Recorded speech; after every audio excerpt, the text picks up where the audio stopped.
Hoje nós vamos para tratamento de erros. E por vocês estarem numa turma de engenharia da computação, a gente acaba vendo de uma forma diferente. Por quê? Porque a gente tem várias formas de tratar erro, tanto com exceções como sem exceções. Então eu vou mostrar aqui alguns modelos. Então, número um, vamos pensar aqui num problema bem simples. Quero fazer uma divisão. Então eu vou ter aqui o método float, dividir, vai receber o numerador e o denominador. E aí eu retorno o numerador dividido por denominador.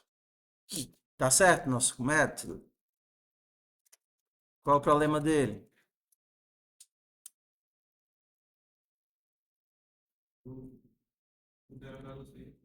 Exatamente. E o que acontece? O que que não dá certo? Dá para fazer uma forcinha, não? Faz, eu vou testar, ó. Vocês estão falando, mas eu não acredito, não. Cout, dividir. Eu tenho uma pizza que eu comprei, mas ninguém veio comer e eu tô sem fome. Uma pizza dividida para 0 pessoas. Será que vai acontecer com isso? Vai estragar. Peraí, eu acho que eu tô aqui.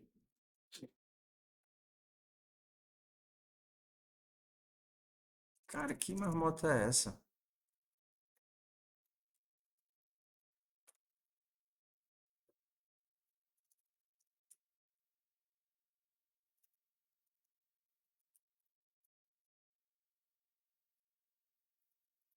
Onde é que tá o meu arquivo?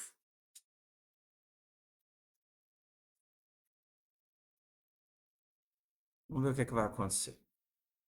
Por que eu não tô vendo nada?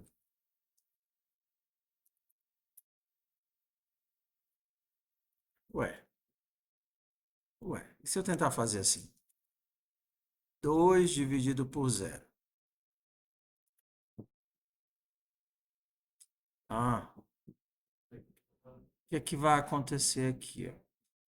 Ele vai dizer que eu estou fazendo uma divisão por 0, mas que foi capturada porque eu estou usando a flag menos W erro. Então ele capturou antes antes de eu conseguir errar, ele capturou e não deixou sequer compilar. Ó, todos os warnings sendo tratados como erros. Então vamos tirar essa flag. G++ erros.cpp menos o erros.out e ponto barra erros.out. Mesmo assim, tá. Aqui ele avisou, mandou só um warning, olha, você está tentando dividir um negócio por 0, e aí eu tenho um core dumped, né? Eu tive um erro de execução aqui de um floating point exception. Eu tenho uma exceção de ponto flutuante. Tá. Supondo que eu não queira que isso aconteça, vamos pensar agora quais são minhas opções. O que é que vocês acham aí? Como é que a gente trata isso daqui? Opções, opções. Você- Só que retornar mensagens é ruim, porque você manda a mensagem pro log, pro terminal, ok? Você manda a mensagem pro terminal, só que você não tem como saber que o erro aconteceu.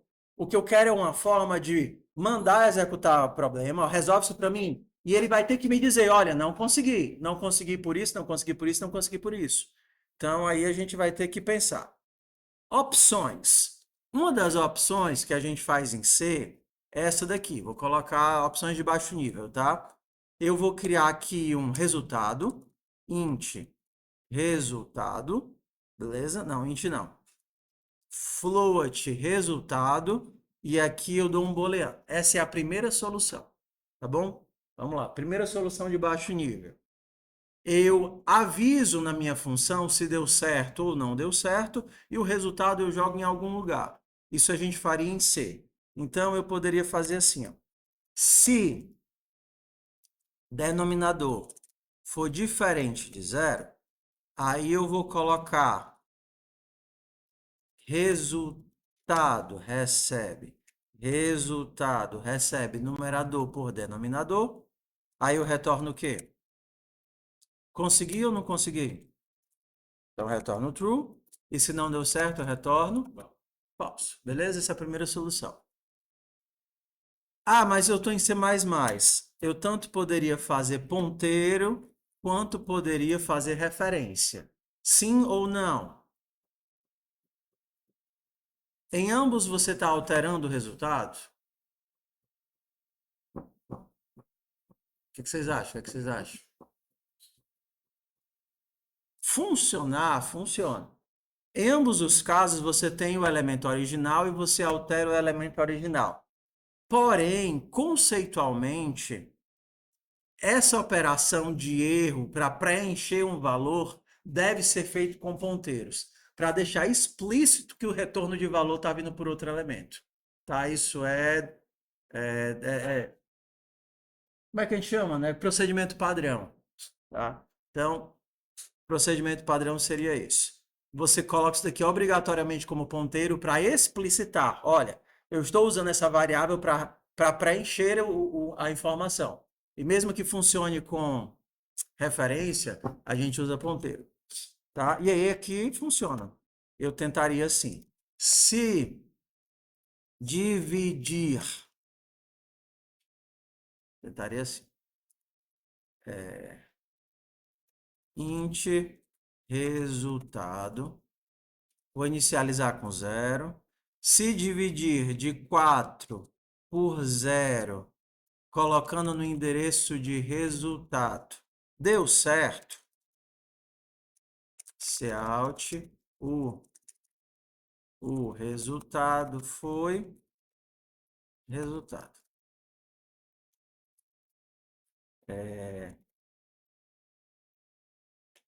Deu erro.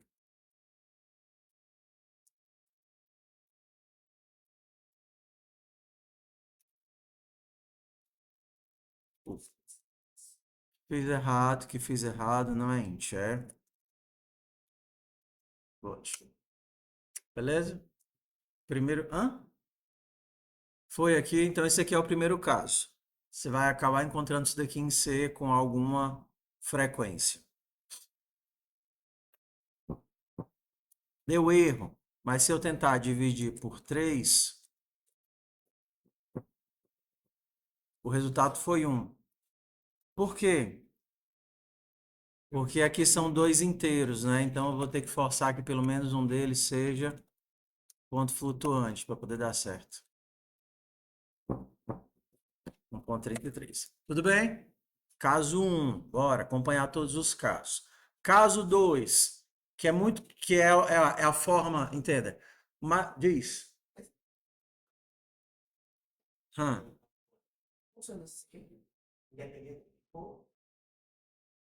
Não.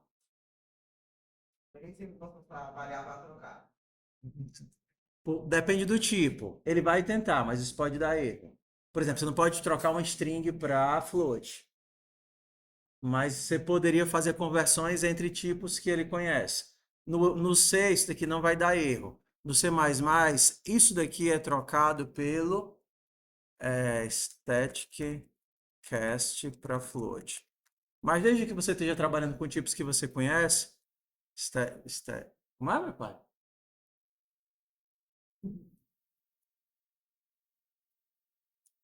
Peraí, deixa eu lembrar o nome do tipo aqui.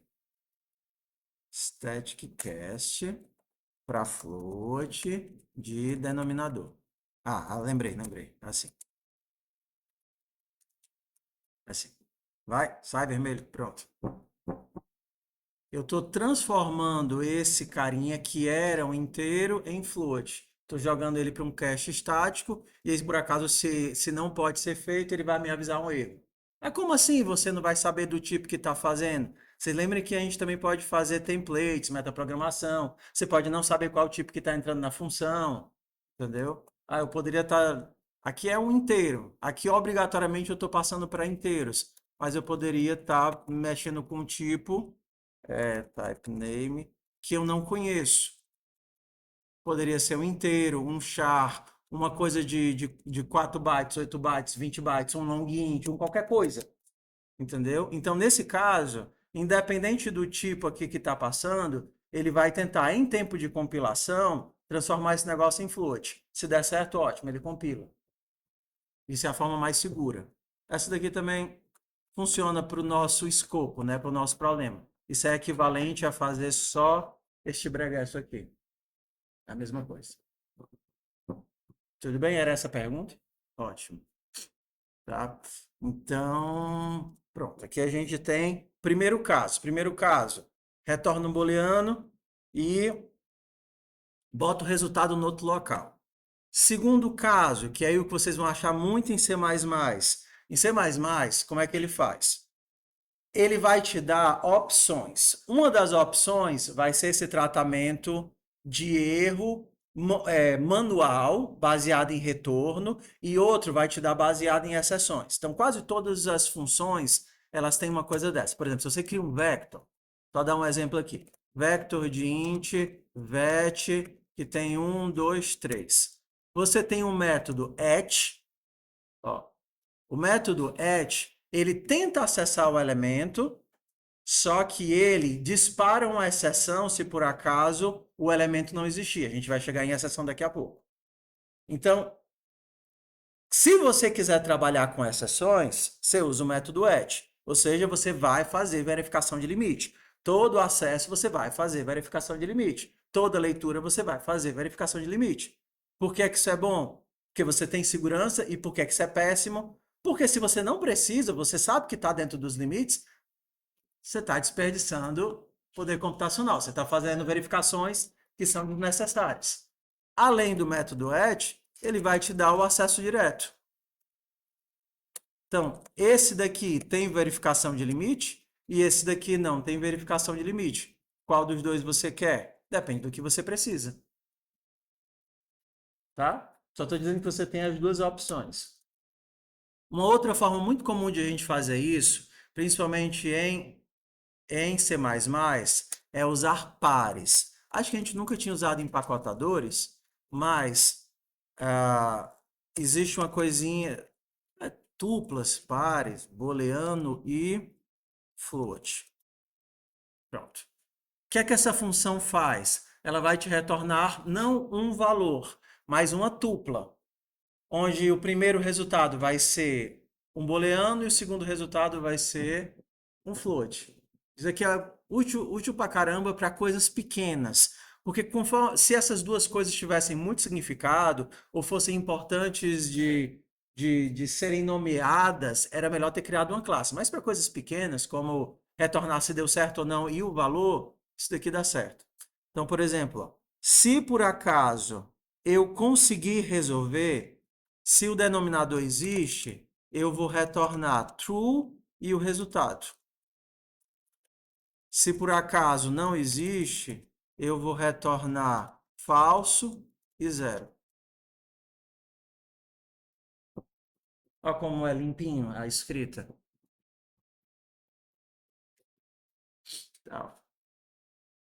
Essas chaves, elas são uma construção de algo. O que é esse algo que vai ser construído? Ele enxerga que isso aqui é um return. Ah, beleza. Se ele está dando um return, ele está construindo o tipo de retorno. O tipo de retorno é um par de booleano e float. Então ele usa essas chaves aqui para construir esse tipo de retorno e retornar o valor. Então como é que ficaria a escrita disso aqui embaixo? Ficaria assim, ó. Eu vou calcular o resultado da divisão. Vou fazer primeiro a construção completa, tá? Então, par de booleano e float, resultado é igual a dividir de 4 por 0.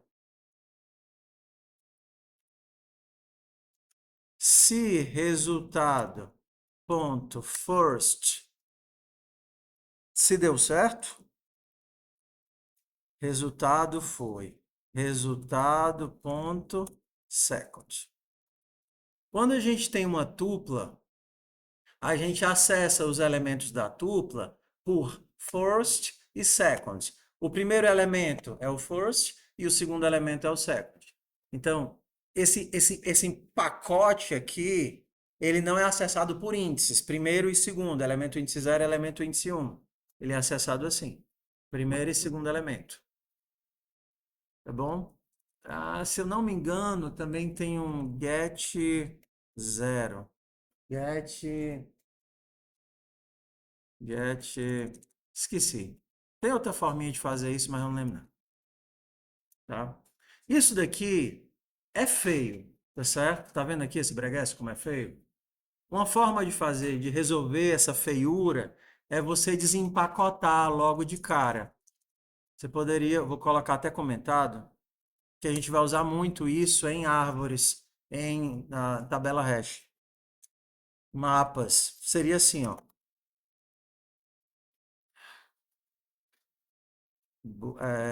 O primeiro vai ser o resultado e o segundo, não. O primeiro vai ser o deu certo e o segundo vai ser o valor. Dividir 4 e 0. Se deu certo, valor. Pronto. Isso daqui é uma sintaxe de desempacotamento de valores. Tem quase toda a linguagem, tá? Essa sintaxe de desempacotar. Você vai ter em Python, por exemplo, apenas assim, deu certo valor, recebe resultado, e ele já desempacota para você na sequência.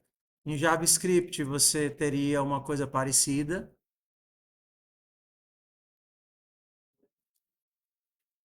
Let, deu certo, valor, recebe. Os nomes acabam sendo razoavelmente diferentes das técnicas. Um vai chamar de atribuição desestruturada, outro vai, C++ vai chamar de atribuição linkada, mas no resultado, no fundo é esse processo de eu pegar um dado que tem várias faces e desempacotar ele em valores aqui. Eu tenho ainda algumas opções. Se por acaso eu tivesse mexendo em algo mutável, eu ainda poderia criar uma referência. Mas no caso aqui, como ele não tem um endereço, eu não posso referenciá-lo. Eu só posso copiar os valores de volta, tá? Então, vocês vão encontrar isso daqui em várias ações. Quando a gente estiver lá com mapas, include map. Quando a gente estiver na aula de estrutura de dados de mapas, quando você cria um mapa, mapa int string mapa. Vamos olhar aqui as opções que a gente tem, ó. Então, a ideia de um mapa é que eu consigo guardar valores utilizando chaves. Na hora que eu vou tentar fazer inserções no mapa, eu posso fazer de uma forma não destrutiva, por exemplo, aqui com o insert, e aí ele vai dizer, ó, deixa eu ver se é o insert. Não, não é o insert. Parâmetros, retorno.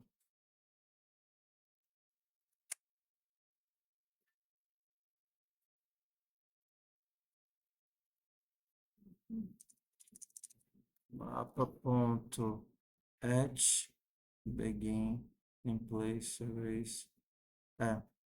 Eu tenho formas destrutivas e não destrutivas. Não lembro como faz, que a gente só vai ver isso na próxima aula. Mas se deu na não destrutiva, ele avisa se deu certo ou se não deu certo. Se deu certo, ele avisa onde o elemento está, e se não deu certo, avisa onde ele deveria estar. Tá? Então a gente usa aqui essa estrutura de pares, retornos de pares. Aí isso acaba sendo útil pra caramba em muitos aspectos, muitas situações. E o nosso terceiro caso, que é o caso PO de ser, e aí a gente vai entender que não necessariamente ele é bom. Agora, foca aqui, presta atenção.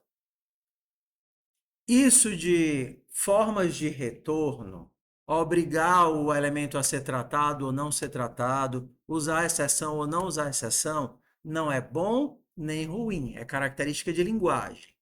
Vou dar um exemplo. Em C++, você não tem a obrigação de tratar erros. Você tem lá, todo mundo já fez um scanf alguma vez na vida, sim ou não? Scanf, fez um scanf. Em algum momento você pegou o resultado do scanf, int lidos, para verificar se todos os elementos que você tentou ler foram lidos? Hã? Ou simplesmente você faz a leitura e se deu certo, se não deu certo, não deu certo? Exatamente. Ok. Só que existe uma verificação de erros. Então, vamos fazer de conta que eu tenho A, B e C. No teu scanf, que você vai lá fazer %D, %D, %D, endereço de A, endereço de B, endereço de C, ele retorna, ele retorna o inteiro. Que inteiro é esse? O inteiro que informa quantos elementos foram lidos corretamente. Porque se ele tentou pegar do buffer o inteiro e não tinha nada, não conseguiu ler. Se ele tentou pegar do buffer o inteiro e só tinha um texto, ele não conseguiu ler. Isso daqui é o que a gente chama de tratamento de erros. Algumas linguagens te obrigam a escrever o código para verificar, mesmo que você diga, não, eu não quero verificar, mas ele obrigaria, exemplo, você a fazer um código do tipo .error pass. É explícito, tá vendo? Ó? A linguagem me obriga, se eu não colocar esse comando, ele nem compila. Mesmo que eu diga que eu não vou fazer nenhum tratamento, eu tenho que escrever um código que diz: eu estou ciente de que essa função retorna um erro, mas eu não quero tratá-lo. Beleza? C++ não é assim, C não é assim. A função pode dar errado e você, programador, só vai saber se você conhecer a função. Ah, eu sei que o scanf retorna e eu sei que pode não ter, então eu conscientemente quero verificar se eu conseguir fazer a leitura ou não conseguir fazer a leitura. Entende? Caixão de design de linguagem. Rust vai te obrigar, Zig vai te obrigar, mesmo que você diga, não, eu não quero tratá-los. Outras linguagens, como C, não vão te obrigar. Por isso que eles dizem que, em termos de design, C é uma linguagem eficiente, porém não segura. Por quê? Porque para você fazer uma boa programação, a linguagem não te dá suporte, não te avisa. Você tem que ser um programador com expertise suficiente para saber onde fazer as verificações, quais funções usar, quais funções não usar, ao invés da linguagem ficar socando na tua cara. Ei, verifica isso, senão nem te deixo compilar, carniça. Entendeu? Isso é questão de design de linguagem. Então vamos nós aqui. Vamos agora para a questão das exceções e a gente vai tentar entender quando ela é boa e por que muitas linguagens e muitos casos dizem para não utilizá-la. Então, primeiro caso seria esse daqui, ó. Eu vou tentar dividir e aí a vantagem da exceção é que eu tenho muitas vezes uma assinatura limpa. A assinatura do meu código é limpa. Olha que coisa maravilhosa aqui, ó.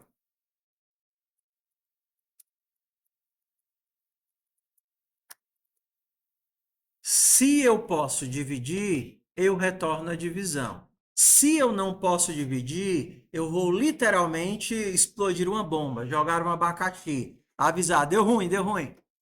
Isso aqui a gente faz através do método throw. Esse método throw, ele precisa de um parâmetro, que é o que é que eu vou avisar que deu errado. E aí ele em C++ poderia ser qualquer coisa. Poderia ser um inteiro, poderia ser um string, poderia ser um tipo exception, runtime erro. Deu ruim. Alguém aqui já trabalha com exceções? Ou já viu exceções? Sabe pelo menos o que é que eu estou falando? Um ou outro perdido, né? Então, bora aqui que o fluxo aqui vai mudar. Quando a gente dispara uma exceção, entenda qual é a lógica do que está sendo dito. É fácil de você entender.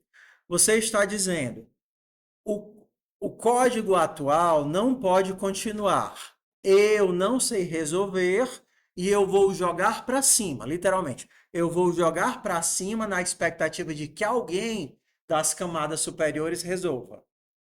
Esse teu código, ele foi chamado na main, que chamou a função, que chamou a biblioteca, que chamou alguma coisa, que chamou alguma coisa. Você tem todo o empilhamento de funções até chegar em um determinado momento. Em algum determinado momento, isso daqui deu errado. É divisão por zero. E nessa hora, ele vai começar a quebrar método atrás de método, destrói o método e retorna, destrói o método e retorna, destrói o método e retorna, até chegar alguém que diga, opa, chegou na camada de resolver esse problema. Aí você vai, exemplo, você vai naquela camada, você vai dar um pop-up para o usuário, você não pode fazer isso. Ou você vai simplesmente registrar no log e passar para a próxima operação. Qual vai ser o tratamento? Não sei, depende de qual o problema. O problema é que você tentou, exemplo, você tentou ler um dado lá da base de dados e o dado não existe. Aí o que é que você faz? Opa, não consigo, isso aqui não existe, eu não posso ler uma coisa que não existe. Aí você retorna. E isso pode ser resolvido de diferentes momentos, de diferentes maneiras. Talvez na camada anterior ele, opa, peguei. Então eu vou criar zerado e vou devolver zerado, beleza? Ou então você vai ter que voltar e dizer, não, isso daqui não existe nessa base de dados, reinicie, zere de novo, sei lá, faz qualquer coisa. Então é conceitual, você está jogando um problema para cima e alguém vai ter que cuidar desse problema. Qual é a crítica que é feita ao tratamento de exceções? A primeira delas é que isso daqui não é explícito. Se você tentar acessar o método dividir, a descrição dele não diz que tem uma exceção.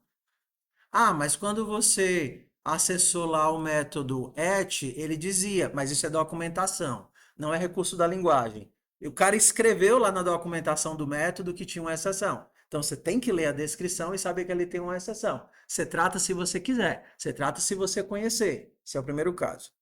Então, quem argumenta que exceções são ruins, diz, olha, elas não deixam explícito que um erro possa acontecer.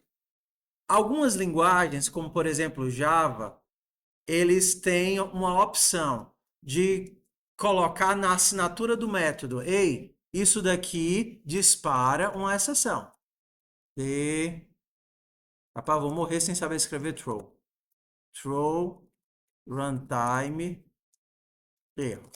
Então isso daqui resolveria a primeira parte do problema. Na hora que você incorpora dizendo obrigatoriamente que isso daqui na linguagem dispara uma exceção, a pessoa que está chamando o método é obrigado. Ou eu trato ou eu jogo o problema para cima. Mas ele sabe que aquilo ali está acontecendo, é uma questão de design.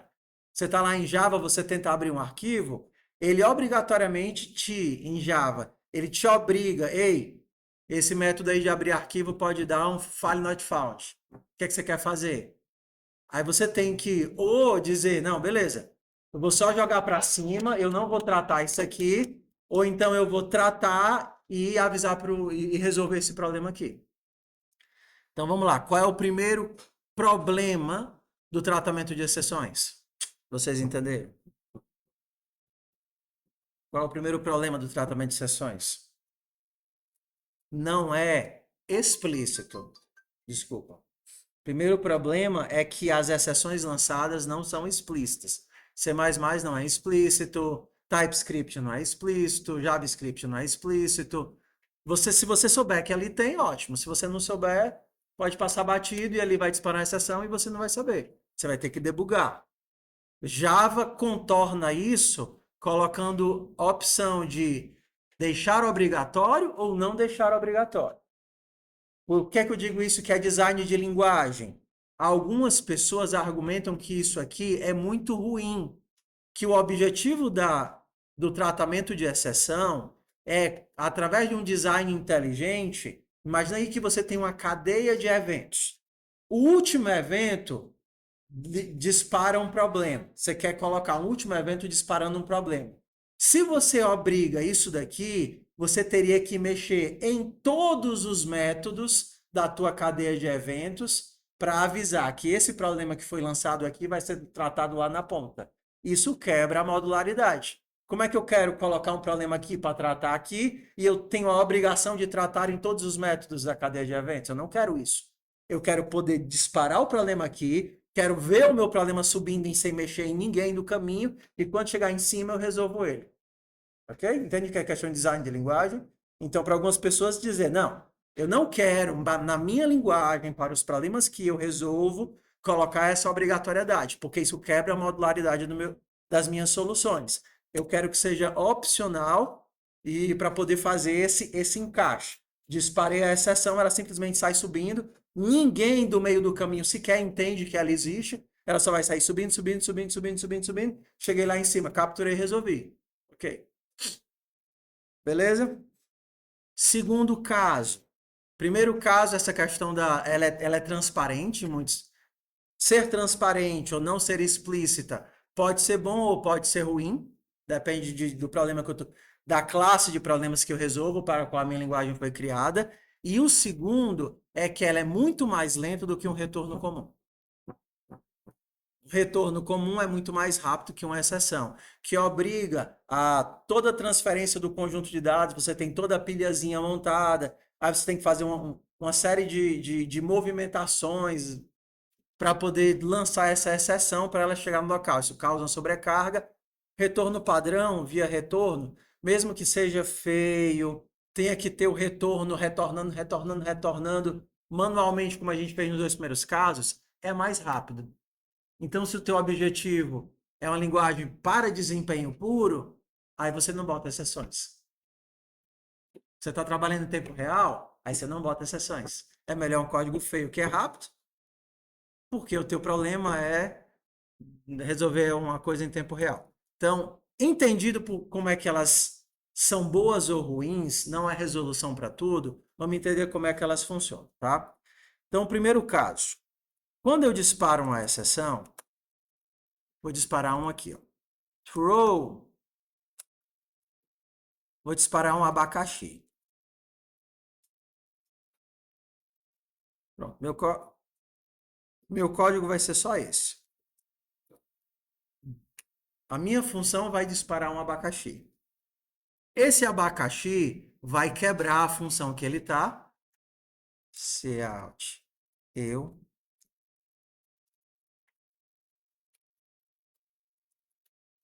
Cout você.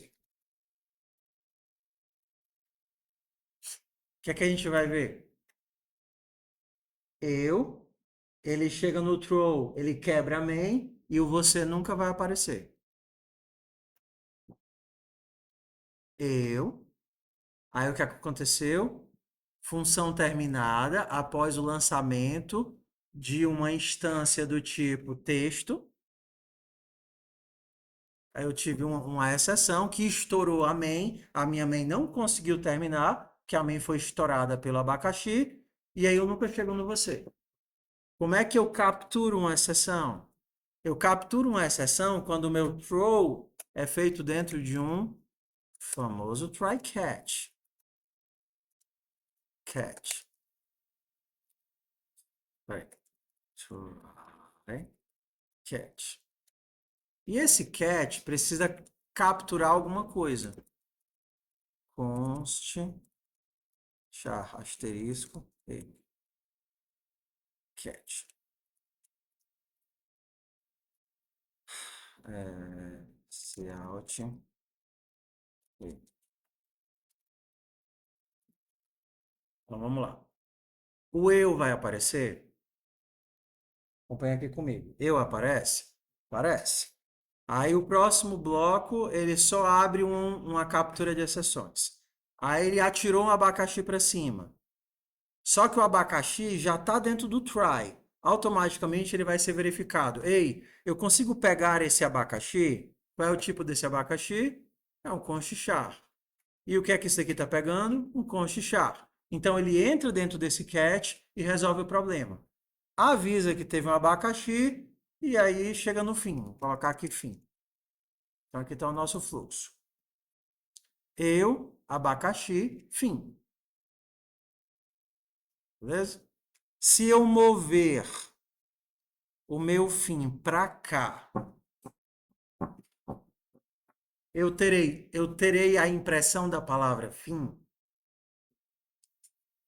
Eu a imprimo chego no throw, problema explode, o código não continua, mas ele é capturado pelo cat, e aí eu imprimo o abacaxi aqui embaixo, mas o fim nunca é executado. Beleza? Mesma coisa. Tenho o abacaxi, mas ó, cheguei, essa linha rodou, depois eu dei o throw suspende o meu código e sai quebrando atrás do try catch. Por sorte, o try catch já está aqui, eu já sou capturado nesse catch, eu já aviso que teve um abacaxi e eu saio. Então aqui eu vou ter eu abacaxi. É tipo eu robô.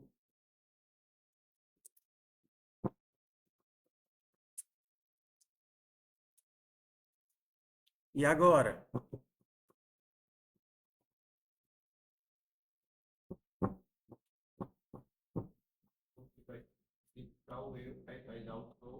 Ele tem o eu.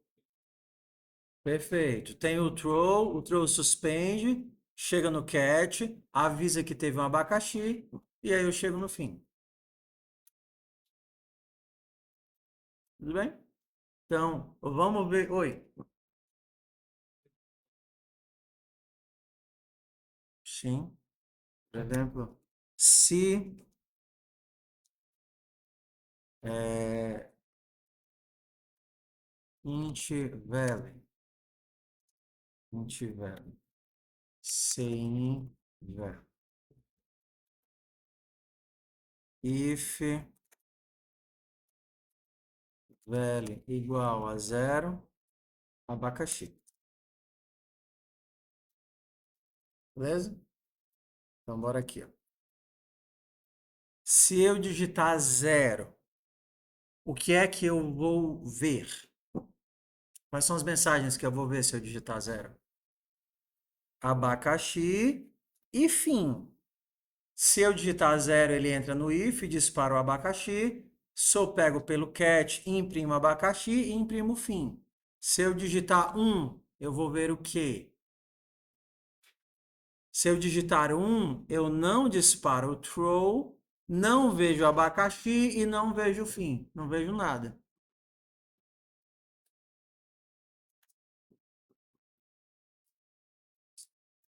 Vi nada. Vi zero. Beleza? Vamos ver agora com múltiplas camadinhas. Eu vou tentar aqui fazer a minha divisão, tá?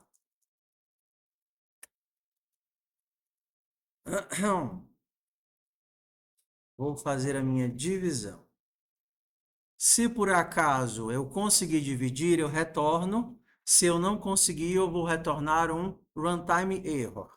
Cada linguagem e cada biblioteca, passarinho, vai ter o seu conjunto próprio de erros. Atenção, foca. Cada linguagem e cada biblioteca vai ter o seu conjunto próprio de erros e exceções. Como é que funciona? Você vai lá para uma linguagem, você vai ter lá um runtime index. Esqueci o nome das exceções. C++, exception list.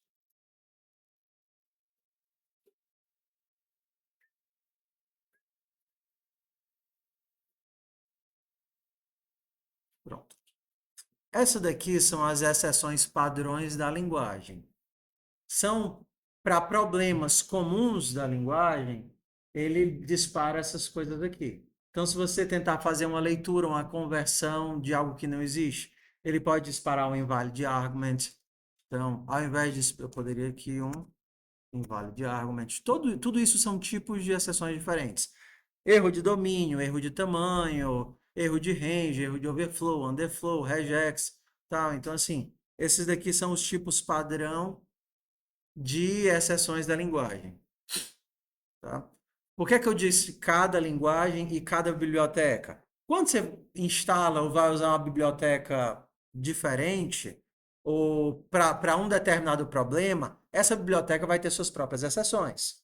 Então, se você está usando uma biblioteca de acesso web, ele vai dizer que pode disparar uma exceção de que não tinha internet, ele vai disparar uma exceção de que o elemento buscado não foi encontrado, ou que o elemento que você tentou baixar em texto era binário. Só que isso é exclusivo do problema que você está atacando. Então você vai ter que fazer a leitura, normalmente, isso vai ter na chamada da função. Essa função pode disparar tais tipos de problema. Por que que o tipo de problema é relevante? Porque numa mesma invocação você pode cair em problemas diferentes. Exemplo, aquele negócio. Você tentou ler o dado lá do banco de dados. Pode ser que o dado não exista, pode ser que o dado esteja corrompido, pode ser que o banco de dados não exista, pode ser que o banco de dados seja remoto e você está sem internet. Pode ter um monte de coisa. Vai ter que a tabela não exista, então você tem problemas diferentes, tá? Então aqui eu vou colocar um erro do tipo.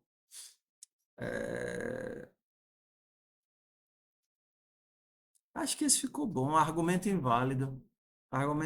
Inválido ficou legal. Então, divisão por zero. Quando eu chamar a função, bora aqui. Eu vou pedir para a pessoa digitar numerador e denominador. Numerador, denominador. Cout. Digite numerador e denominador. E aí eu vou ler isso daqui. Cin, numerador e denominador. E aí eu vou fazer o quê? Cout. O resultado vai ser igual a Como é o nome do método? Dividir. Dividir de numerador por denominador.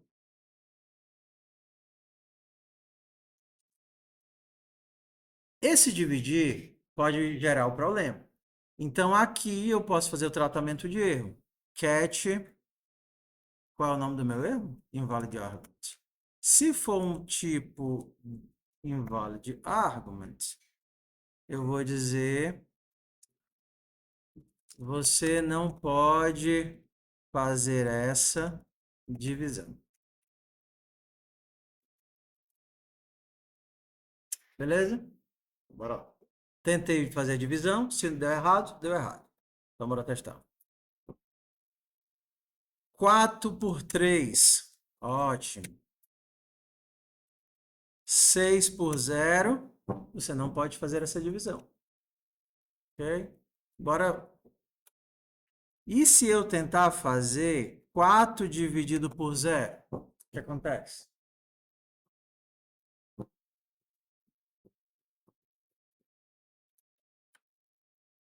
Você não pode fazer essa divisão? Por quê? Cadê? O que deu errado? Ups. Foi que houve? Por que que 0 deu esse erro estranho? Hã?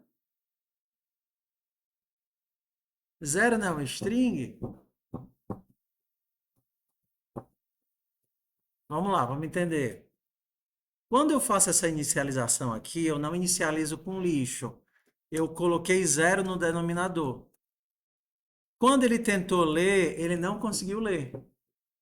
Aí, como ele não conseguiu ler, travou a entrada e usou o valor que tinha no denominador, que era 0.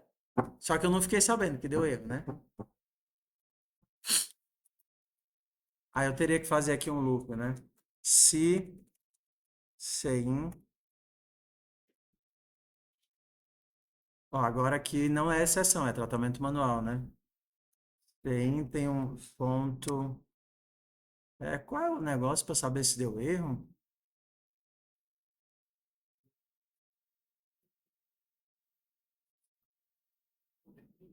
Não, só isso daqui já funciona. Pessoal, mas tem um métodozinho. Se o fluxo não quebrou, Beleza. Se o fluxo funciona, se o fluxo não funciona, deixa eu fazer propósito aqui, ó. TR. Égoma, vou morrer sem saber digitar throw. Como é que eu digito throw aqui? TRH. Não.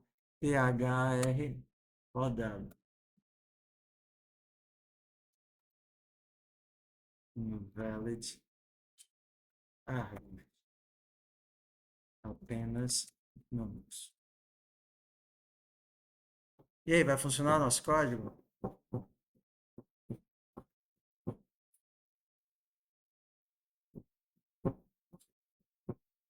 Bora, quebra-cabeçazinha aqui. Se ele não conseguir fazer a leitura, ele vai entrar no if. Se ele vai entrar no if, ele vai disparar o throw. Esse throw vai ser capturado, sim ou não?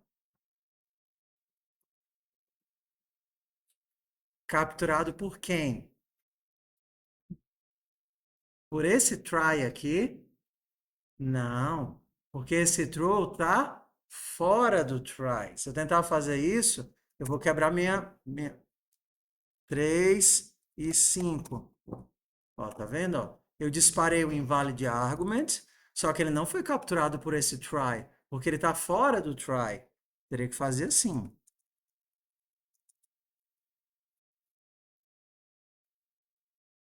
Se deu erro, eu vou disparar esse invalid argument, vai ser capturado pelo try e vai ser impresso aqui.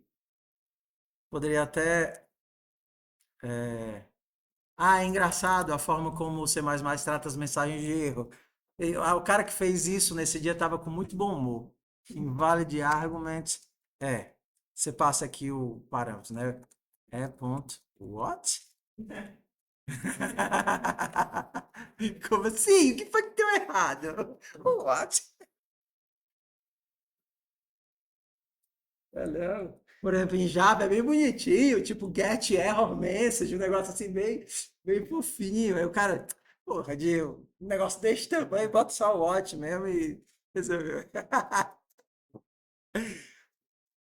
2 por 3, apenas números. 3 por 0, divisão por 0. Beleza? Tudo bem? Tudo bem? Bora lá. Esse estouro, ele pode ser em múltiplas camadas. E ele pode ser tratado ou não nas camadas intermediárias. Então, eu vou fazer aqui em duas camadas, né? Blim, blim, blim. Fazer aqui, ó. Pegar números. Vou usar o par também. Par, int, pegar números. Vamos fazer aqui em duas camadas. Essa função vai ser só para pegar os números. E eu vou retornar um par. Vocês já aprenderam sobre par? Então, peguei, li. Se eu não conseguir ler, eu disparei a exceção. Vou tirar esse try daqui. Se eu conseguir ler, eu vou retornar numerador e denominador. Todo mundo junto ainda? Ó, se eu não conseguir ler, eu vou disparar a exceção. Se eu conseguir ler, eu retorno numerador e denominador. Montei o meu parzinho e retornei o meu parzinho. Isso daqui é a construção simplificada. A construção completa seria, não tem o make shared, vocês usam? Seria um make pair.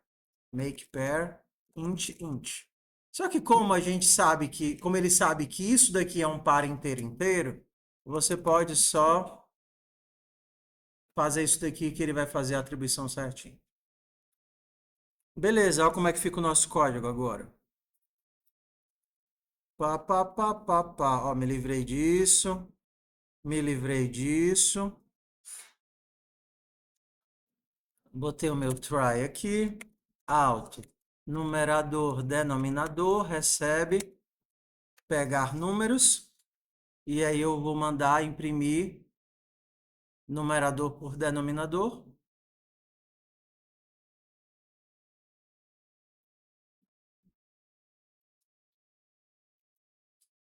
float, resultado, resultado.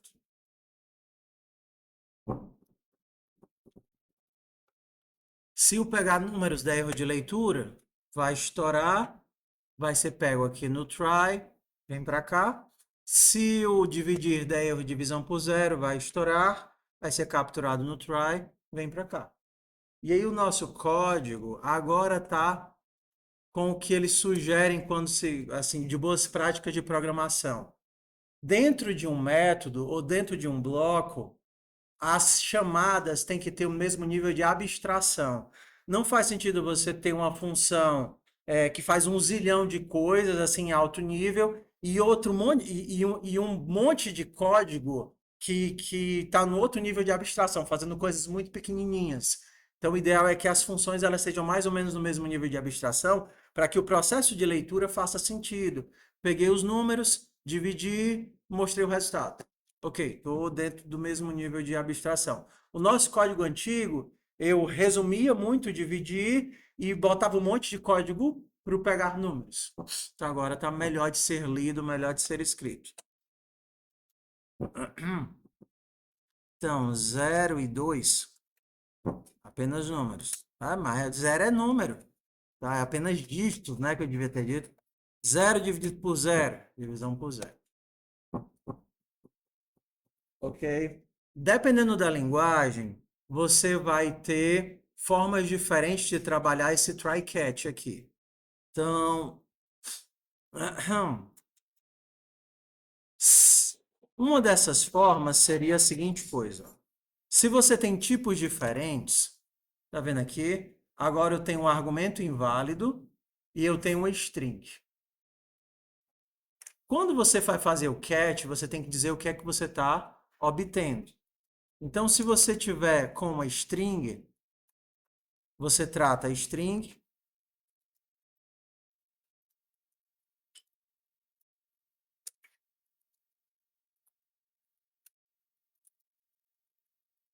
deu esse erro aqui, ó.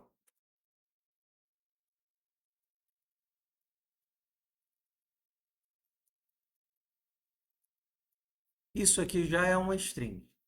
Em C++ você pode disparar qualquer coisa, um inteiro, um float, um número, não necessariamente uma exceção.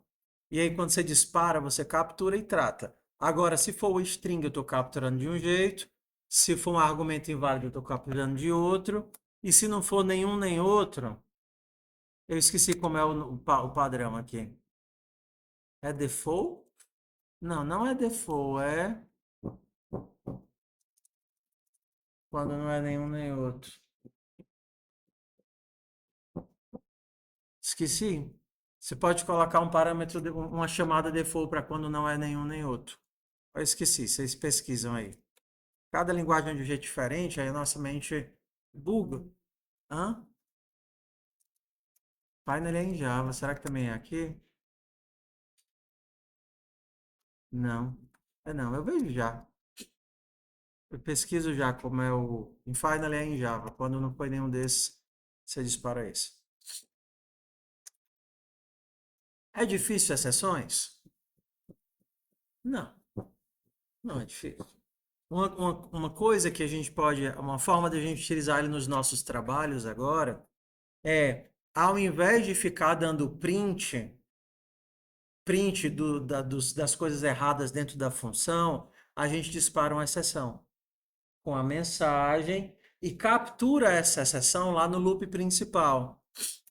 Dá aqui um exemplo.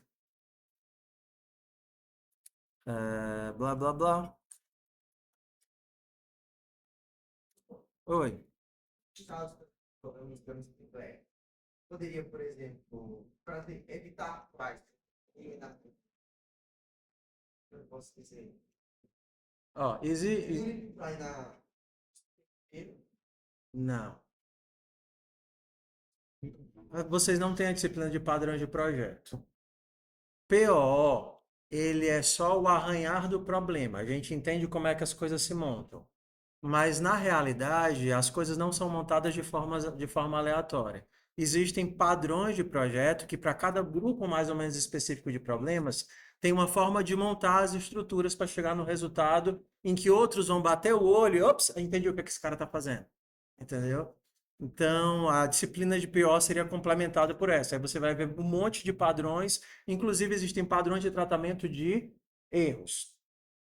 Como organizar as exceções, como organizar os erros. E outra coisa, isso vai variar muito de linguagem para linguagem. Por quê? Porque algumas linguagens dão suporte a situações e funcionalidades que outras não dão. Então, em C++, tem um monte de padrão de projeto que se usa em Java que você não usa em C++, porque você mete uma função lambda e resolveu quase tudo, assim, de padrão de projeto estrutural. E então isso daí é questão de estudar como é que a linguagem melhores práticas para aquele problema, entendeu? Ah, eu estou trabalhando aqui com um banco de dados e pode dar um monte de coisa, como é a melhor forma de fazer isso? Aí o cara vai sugerir, ó, faz dessa forma aqui, coloca as tuas chamadas alinhadas dessa forma para poder melhorar a visibilidade e tratar os erros num canto só. Entendeu? Então é de linguagem para linguagem, de problema para problema. Mas assim, só por curiosidade, depois vocês poderiam. Eu não sei se a gente teria tempo de ver na disciplina, que já vai ficar muito acochadinho, mas eu poderia fazer uma aula só sobre padrões de projeto. Eu acho muito, muito útil. Principalmente os clássicos, tá? Bota um singleton, bota um commander, bota padrões estruturais, é muito legal. Tudo bem, tudo bem. Mas tem vídeos no YouTube assim que eles dão um resumão legal, tá? Vamos nós. Sim, eu ia mostrar como é que a gente podia utilizar, né? Deixa eu pegar aqui o carro, por exemplo. Hoje.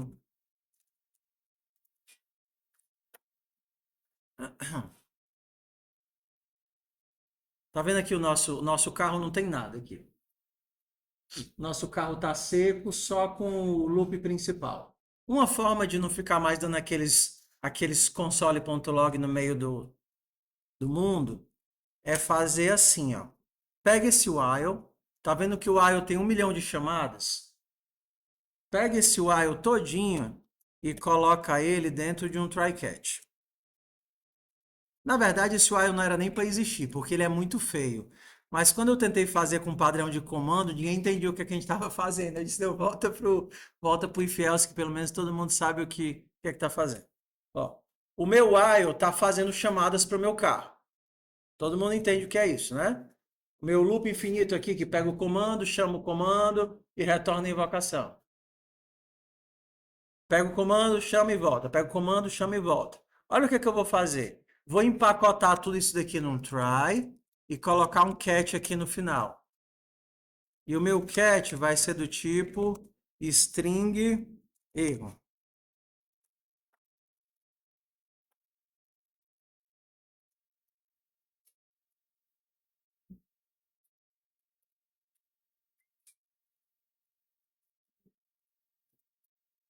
Pronto. Então, deixa eu empacotar aqui para ficar fácil de ver. Eu tenho o meu try. Dentro do meu try, eu tenho o meu while fazendo todas as chamadas. E se eu tiver algum erro, eu imprimo esse erro ao invés de deixar o código quebrar. E aí, ó, class carro, carro tem número de passageiros, carro tem, sei lá. Então vou criar aqui o meu carro, carro. E por exemplo, aqui no método sair, void sair. Qual o erro do sair? Se o meu número de passageiros foi igual a 0. O que é que a gente fazia antes? Dava um cout. Sei lá, falhou, não tem ninguém no carro, não é assim? Só que agora, ao invés de fazer isso, eu posso transformar isso daqui numa exceção. Posso dar um. Meu Deus, eu não sei escrever throw. Throw. Não tem ninguém no carro. Esse throw vai disparar. Eu não preciso do return agora em todos os casos de erro, porque o throw já pula para fora. Na hora que a minha função principal detectar esse throw dentro do while, vai pular aqui para o erro. Ups, Tá errado. Tá errado porque se eu fizesse isso, no primeiro erro eu ia sair do while, tá vendo? O meu cat não tá fora do laço? Meu cat tá fora do laço. No primeiro erro eu ia ser jogado para fora do laço. Não é isso que eu quero fazer. Eu quero permanecer no laço. Então eu vou colocar o try e o catch dentro do laço. Para se der algum problema, eu resolvo e permaneço no laço. Não tem. Tentei fazer aqui tirar a pessoa de dentro do carro. Leave. Carro, ponto, sair. Se esse código aqui disparar uma exceção, é sair, é? É sair, mas é porque está como private. Se esse sair disparar uma exceção, para onde é que eu vou? Vou para o catch, aviso qual foi o problema e volto para o loop. Vou para o catch, aviso o problema e volto para o loop. Vou para o catch, aviso o problema e volto para o loop. Isso resolve também o quê? Quando você tenta pegar um valor que não existe num vetor, ao invés de quebrar teu código, avisa do erro, imprime o erro e volta para o loop. Então, teu código não quebra mais. Claro, em alguns momentos era para ele quebrar, mas pelo menos agora ele vai ficar rodando. Vai ficar rodando. Tudo bem, vamos